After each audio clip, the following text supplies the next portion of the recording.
नमस्कार मंडळी, अरुणाज रेसिपी या यूट्यूब चॅनलवर आपल्या सर्वांचं खूप स्वागत आहे। तर आज आपण एक नवीन पदार्थ बनवणार आहोत, ते म्हणजे खमंग भाजणीची चकली। तर त्यासाठी मी तुम्हाला प्रमाण सांगते। एक चकली बनवायची, त्यासाठी म्हणजे ती साधारणतः 2 किलो होती। तुम्ही अर्धा किलो मध्ये घेतलं तरी मी तसं प्रमाण सांगते तुम्हाला। 1 किलो तांदूळ घ्यायचे, तांदूळ शक्यतो राशनचे वापरा।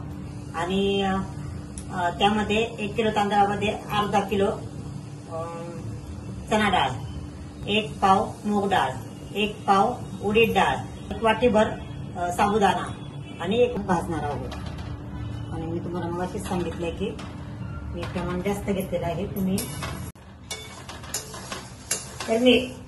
तर मी आहे ना पोहे चांगले कडक भाजून घेतलेले जातात, कारण पोह्याने आणि साबुदाण्याने खूप छान चकली होते। तर आपण तर मी तयार केलेली भाजणी तर तुम्ही पाहिलेलीच, म्हणजे पाहिलेली कशी भाजणी एकदम खमंग भाजून घेतली होती आपण। आता मी त्या भाजणीचं एक बारीक पीठ एकदम बारीक दळून आणलेलं आहे। आणि इथं आपण 1 किलोचं माप घेतलेलं आहे। आणि त्यासाठी बघा मी मिरची पूड घेतलेली, इथे मीठ घेतलेलं आहे, तिळ घेतलेत, जिरा पूड घेतलेली आहे, ओवा घेतलाय आणि धना पूड घेतलेली आहे। पहा इथे आपण 2 चमचे तेल टाकणार आहोत। चांगलं कडकडीत मी गरम केलेलं तेल। 1 किलोला 2 चमचे भरपूर झाले। चांगलं मिक्स करून घेऊया।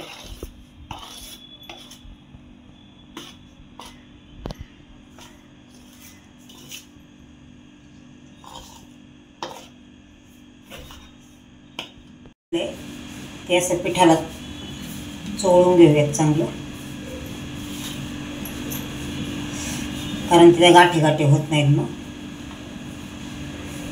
तरी आपण आता पाणी उकळत ठेवलेलं आहे, पाहू शकता। आता पाण्यामध्ये मी 2 चमचे मीठ टाकते। तुम्ही कमी जास्त कसं मीठ खाता त्याप्रमाणे टाका।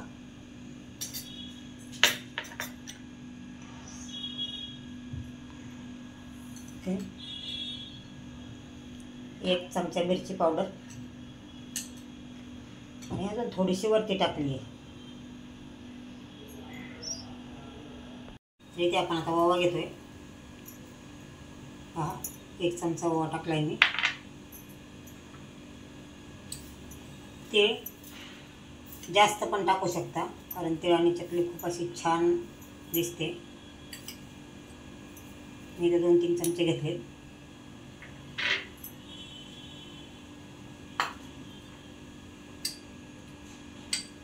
जिरे पूड 1 चमचा,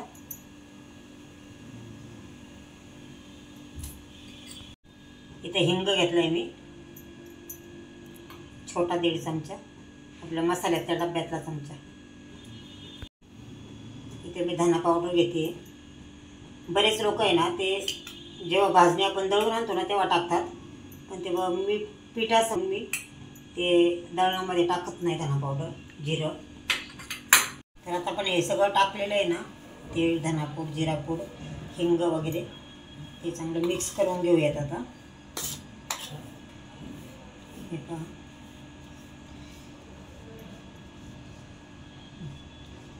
तर आता इथे पहा, हे आपण उकळून घेतलेलं आहे पाणी, त्यामध्ये मीठ आणि मिरची पावडर टाकलेली आहे, लाल तिखट।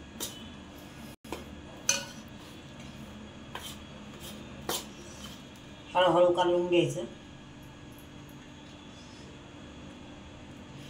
मंडळी खूप छान अशी चकली होईल, बघा रेसिपी ट्राय करून। आणि आपल्या चॅनलला लाईक, सबस्क्राईब, कमेंट करायला विसरू नका, शेअर करा।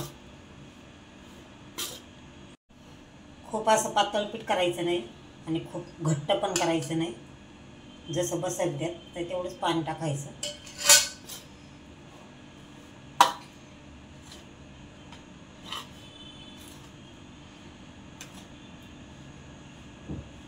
इथे आपला छान असा गोळा मळून झाला नाही आणि पातळ पण नाही।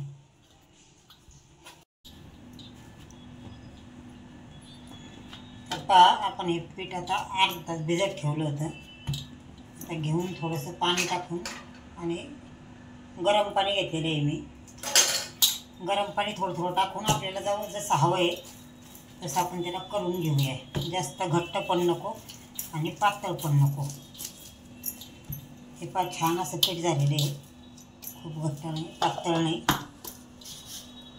हे पहा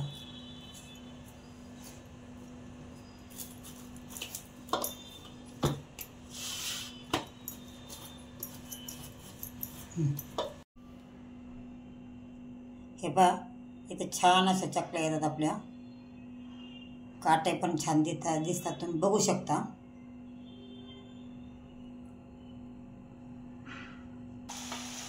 आणि गॅस आहे ना थोडा कमी जास्त करायचा.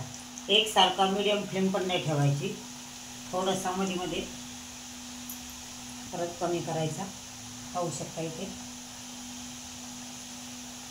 आणि लगेच पलटी पण नाही मारायची चकलीला.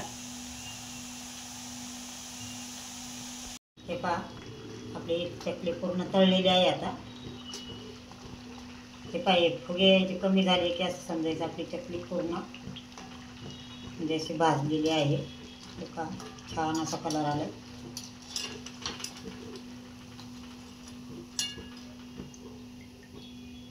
पाहू शकता काटे पण छान दिसतात. हे पहा मंडळी ही आपली खूप छान अशी चकली रेडी झालेली आहे. पाहू शकता छान काटे आलेत आणि कलर पण खूप मस्त आलाय आणि सुगंध पण खूप छान येतोय. तर आपण आहे ना सुनबाई आई इथे तिला टेस्ट करायला देऊ आणि ती सांगेल तुम्हाला टेस्ट कशी झाली.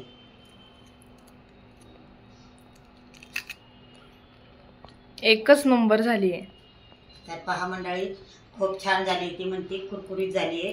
अगदी दात नसणाऱ्या माणसाला सुद्धा खाता येईल.